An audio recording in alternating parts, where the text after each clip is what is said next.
Aimables téléspectateurs, bonsoir et bienvenue dans cette édition d'information dont voici les principaux titres. Le collectif des avocats de Baouri annonce l'inculpation d'autres proches de Cellou Dalein Diallo dans l'affaire Mohamed Koula Diallo. En conférence de presse ce lundi, ce pool d'avocats a nommément cité Souleymane Jangelba et 4 autres nouveaux accusés. La CENI poursuit ses activités de familiarisation avec les systèmes électoraux. Après la société civile, la Commission électorale nationale indépendante a démarré ce mardi la phase de la formation avec les hommes de médias.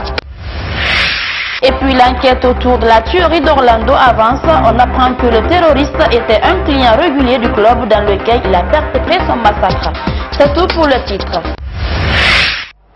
Ouverture ce mardi d'une session de formation bridge sur le renforcement de capacité des hommes de médias pour la couverture du processus électoral. Initiative de la Commission électorale nationale indépendante CENI.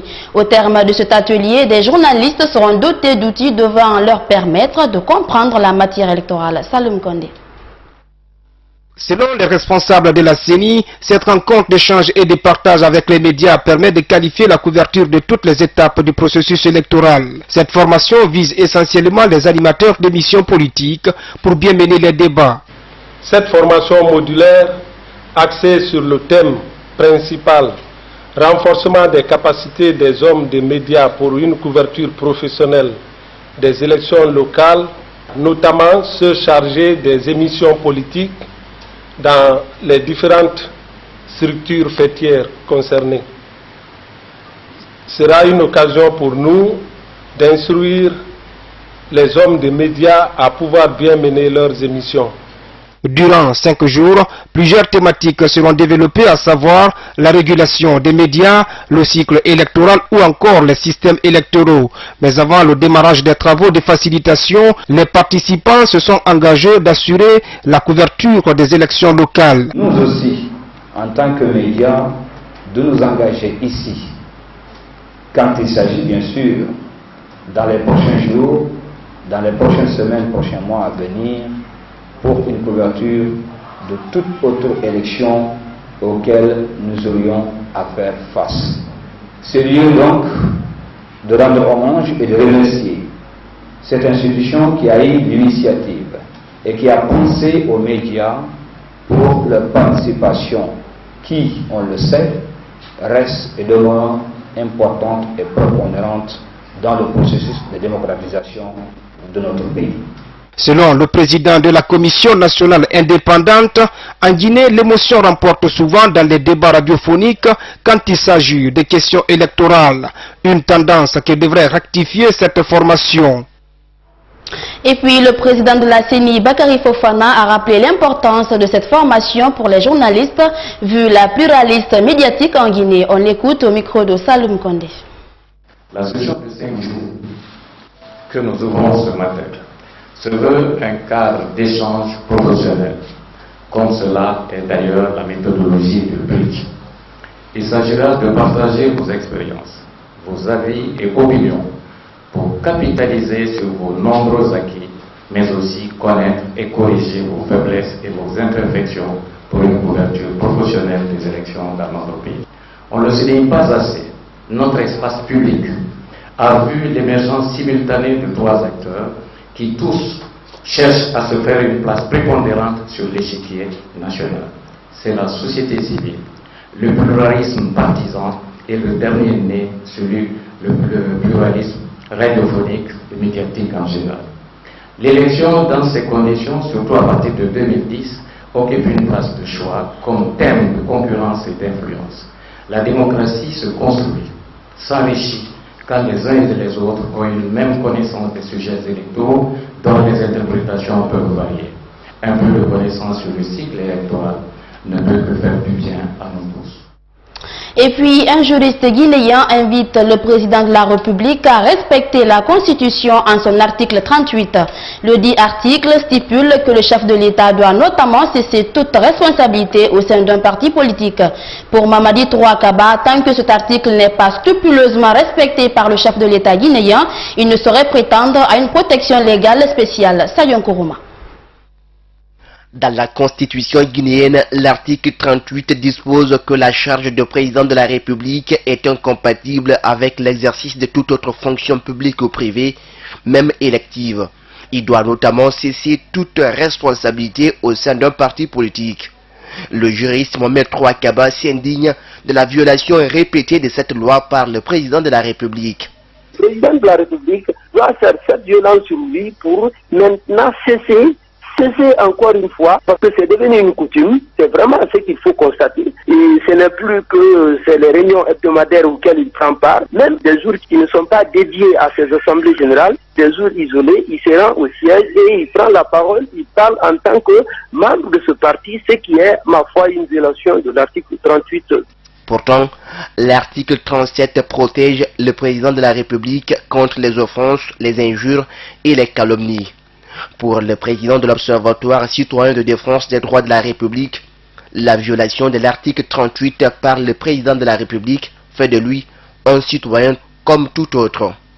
Alors, si le président ne respecte pas l'article qui suit, l'article 38, dès lors qu'il ne respecte pas cet article 38, ça veut dire que la protection que l'article 37 l'offre, il ne peut plus bénéficier d'une protection spéciale. Il devient comme tout autre citoyen. Il est protégé certes, mais ce n'est plus une protection spéciale que la loi lui confère. Au RPG Arc-en-Ciel, on fait allusion à certains chefs d'État d'Afrique et même du monde qui font eux aussi la même chose que le président Condé. Pour ce juriste, la Constitution est sacrée, son respect s'impose à tous et surtout, comparaison n'est pas raison. Ce que la loi dit, c'est ce qui doit être c'est ce qui doit être fait, ce qui doit être vraiment le souci de tout le monde. C'est un peu, c'est là la question, là où la question doit se poser. Est-ce que nos lois le permettent? Si nos lois ne le permettent pas, il n'est plus question qu'on prenne des exemples ailleurs pour dire que tel président fait ceci, donc chez nous il peut le faire. Non, notre président n'est pas soumis aux mêmes obligations que le président français ou le président américain. Il n'a encore pas les mêmes droits que le président français ou le président américain. Tout est une question de loi. En de pareilles violations de la loi, le président ne peut être jugé que par une juridiction d'exception qui est la Haute Cour de justice.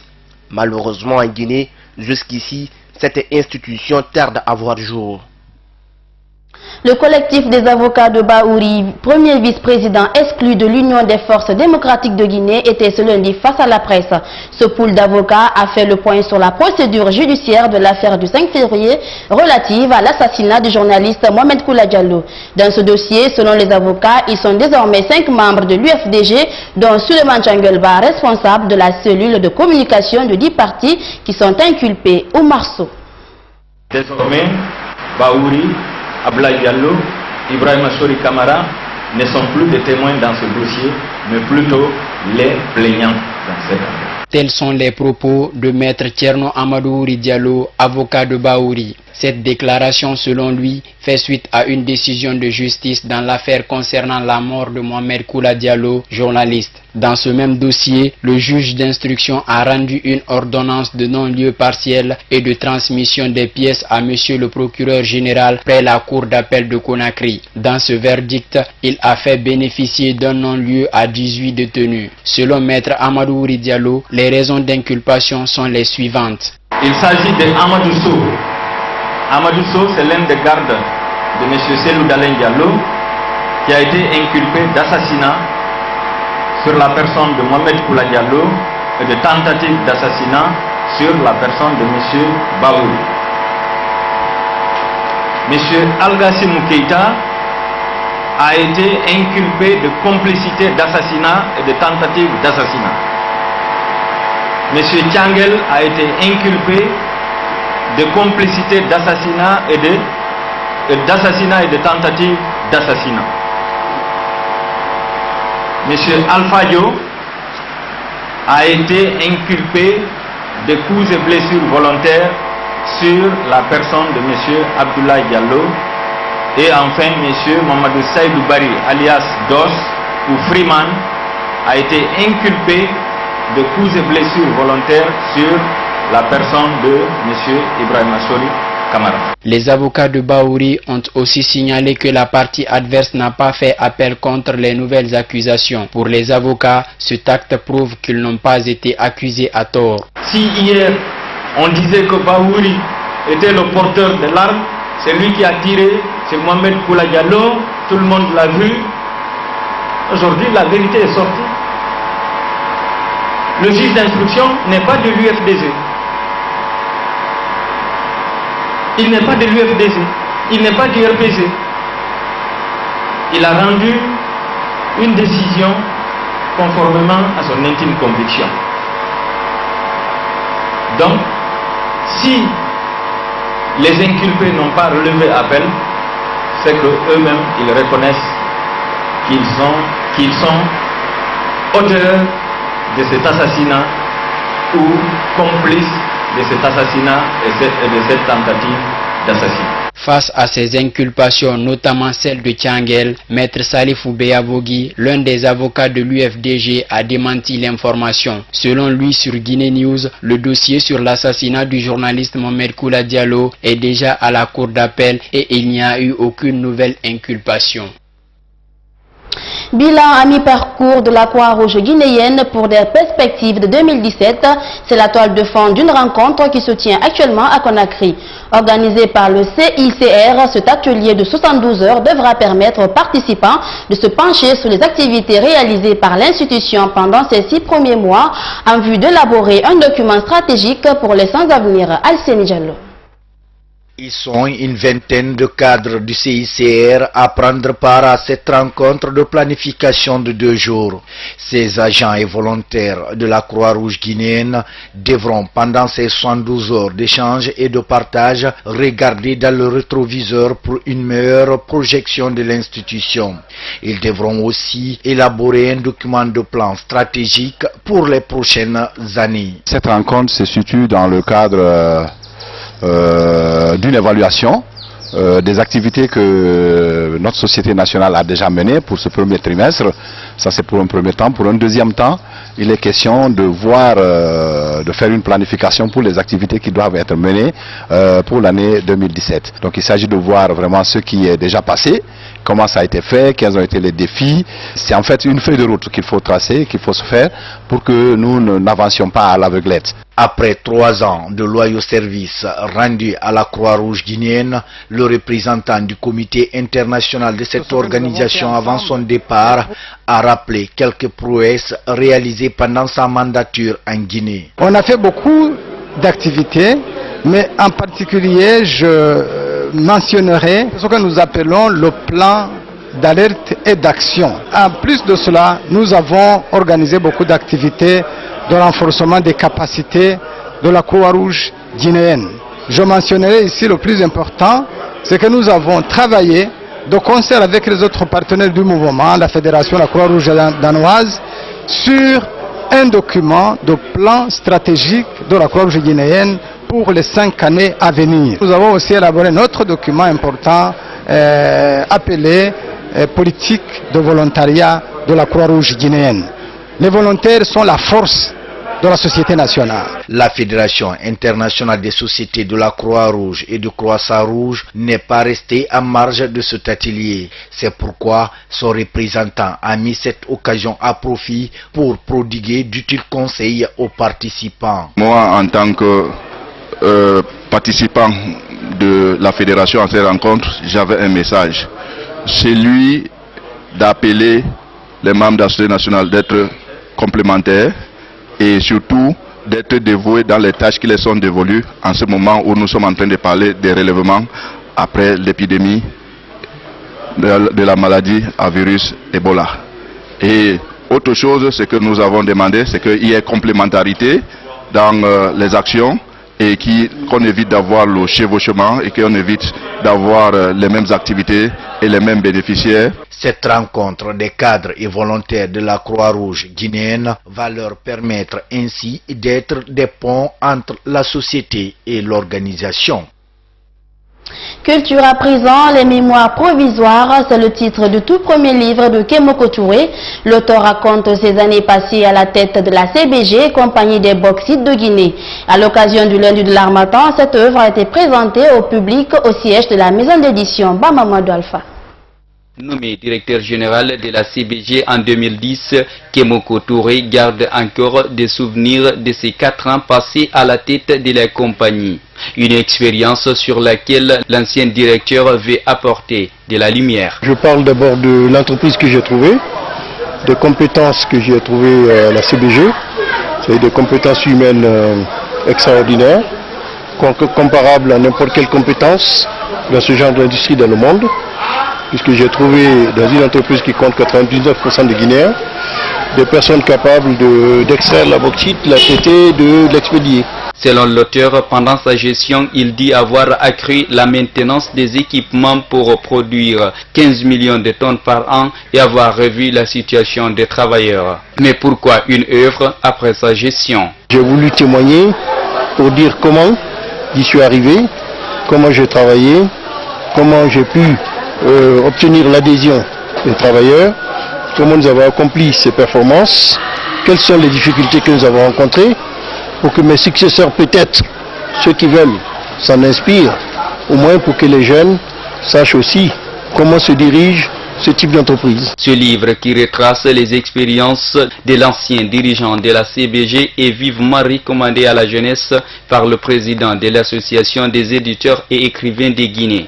Pour une meilleure rentabilité de la compagnie, Mohamed Salifou Keïta conseille aussi ce livre, Mes mémoires provisoires aux dirigeants. Je pense que les Guinéens doivent lire ce livre-là, les dirigeants doivent lire ce livre, les managers doivent lire ce livre pour leur permettre d'avoir un exemple et puis aussi prendre cet exemple-là et en tirer un profit idoine. Après 40 ans passés à l'étranger, Kemoko Touré, âgé de 88 ans, a été le premier noir à diriger la compagnie de bauxite de Guinée.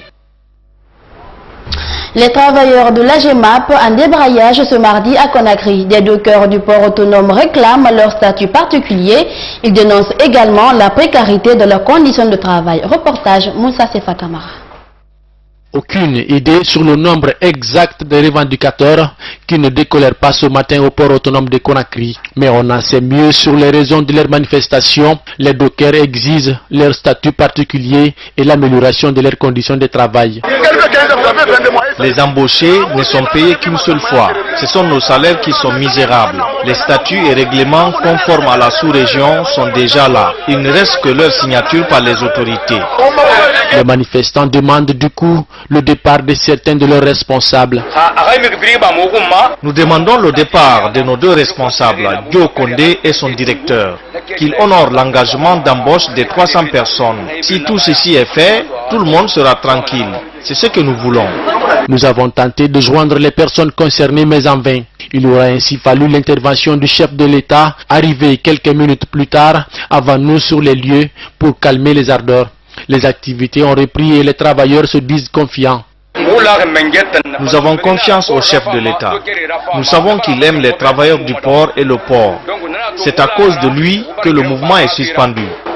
Pour une énième fois donc, les dockers du port autonome de Conakry manifestent pour l'amélioration de leurs conditions de travail, espérant que celle-ci soit la bonne pour atteindre leur objectif.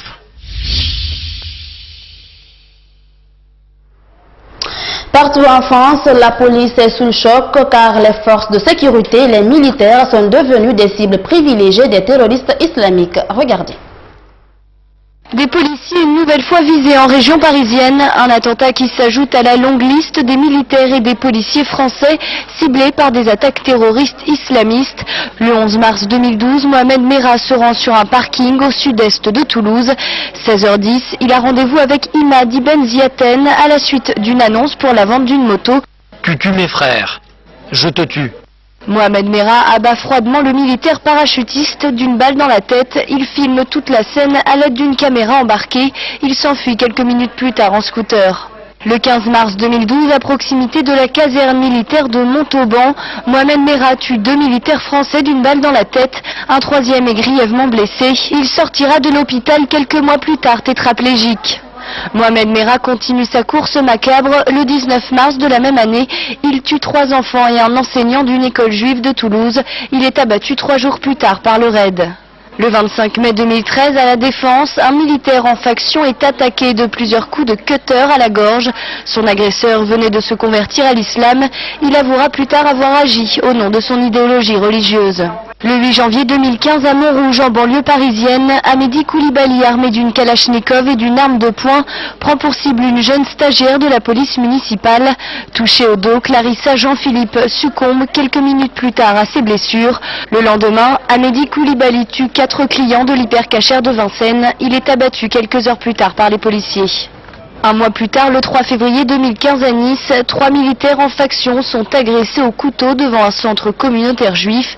L'agresseur est arrêté. En garde à vue, il exprimera sa haine des juifs, de la France, des policiers et des militaires. Le 7 janvier 2016, Tarek Belgassem tente d'attaquer un commissariat parisien dans le quartier de Barbès, dans le 18e arrondissement.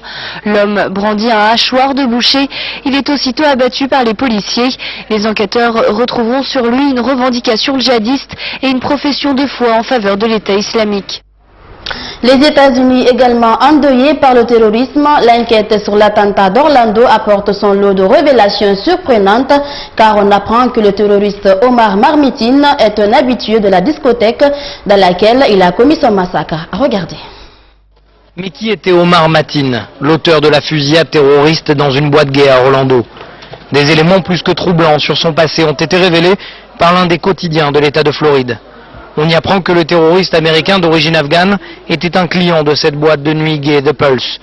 Il y aurait été aperçu à de nombreuses reprises et s'y serait fait remarquer par son agressivité liée, selon des témoins, à une consommation excessive d'alcool. Simple client au repérage des lieux, simple coïncidence ou préparation d'une attaque. Impossible pour l'heure de répondre à cette question, d'autant que d'autres djihadistes se réclamant de l'État islamique comme Salah Abdeslam, l'un des membres du commando des attentats du 13 novembre de Paris, aurait lui aussi été vu à plusieurs reprises dans un bar gay de Bruxelles.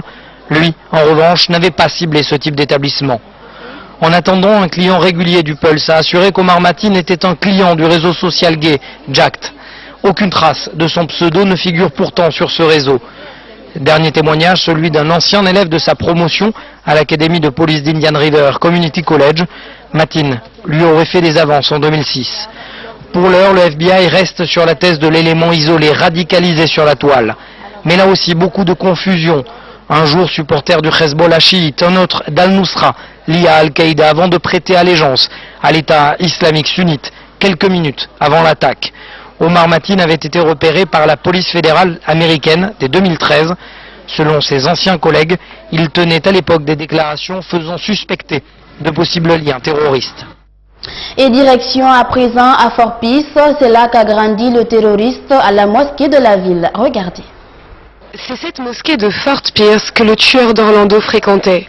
Lorsqu'il apprend qu'il y a eu un attentat, l'imam de la mosquée prie pour que le responsable ne soit pas musulman.